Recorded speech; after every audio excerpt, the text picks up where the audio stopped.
toughest week between this week and next week. And there'll be a lot of death, unfortunately. The White House Coronavirus Task Force huddled Saturday after President Trump held a call with Major League Sports commissioners. They want to get back. They got to get back. They can't do this. The president opted not to wear a face mask after announcing new CDC guidelines a day earlier for Americans to use them in public. I won't be doing it personally. It's a recommendation. Critics claim it gain from wearing a mask, and why are you opposed to wearing one yourself? Well, I just don't want to wear one myself. It's a recommendation. They recommend it. Why you don't want to wear a mask, but I'm just wondering if you can tell us more about why, because it would I just don't choose to. An example. They're not mandatory guidelines. They're guidelines. They suggest you could wear them, don't have to wear them. In fact, the director is here. If you want to say a couple of words about it, you can if you want. You don't have to. But basically, it's a voluntary thing. Say it, director. Doing a good job. Thank you very much. I think I just want to reemphasize, I've said this before, that we're not defenseless against this virus. We have a powerful tool, a powerful weapon, that is social distancing. And we've continued to embrace that with the President's initiatives to slow the spread of coronavirus.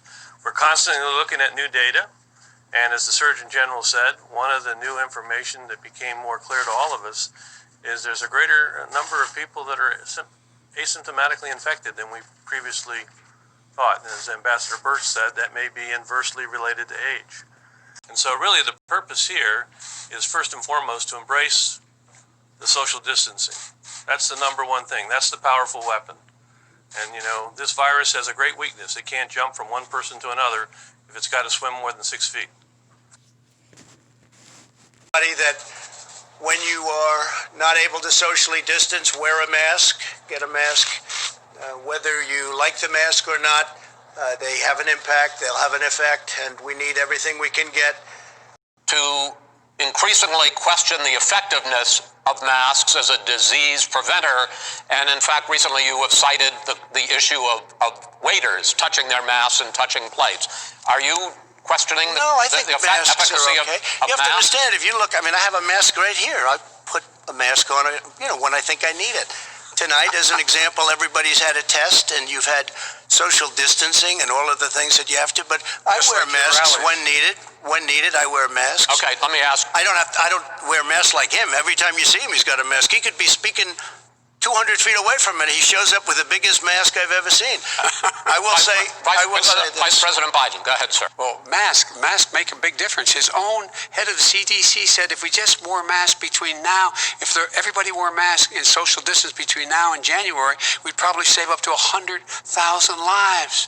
It matters. And they've also said the opposite. They've also said no serious person said the opposite. Dr. Fauci said the opposite. I want to ask you, we got a minute left in this segment. Masks are not good. Then he changed his mind. He said masks are good. I'm okay with masks. I want to ask you.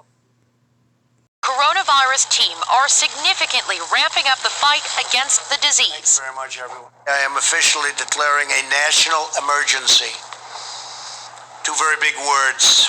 The goal is... The announcement unlocks $50 billion in federal funding and allows for better coordination with state governments. The Trump administration is also partnering with the private sector to get more Americans tested, promising to set up new drive-through testing sites like the one that just opened at the center of the outbreak in New York State.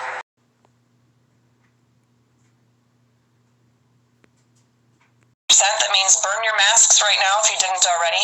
Open your gym, open your movie theater, open whatever business you have. Go and frequent whatever business that you would like to go to. If you have a church that's limited your services because of how you're reading the executive orders, forget that. All of those executive orders based on COVID-19 circumstances from 2020, they're out, they're gone, they're done. There's nothing in place anymore in terms of these executive orders from the governor. And there's been, she's been saying that, well, I had this 21 days. There's two court rules that possibly would come into play. Number one, if she's asking for a rehearing, but she actually, in order to trigger anything, she has to timely file something first. She hasn't filed anything. I may go that route. I have the absolute right to do national emergency if I want.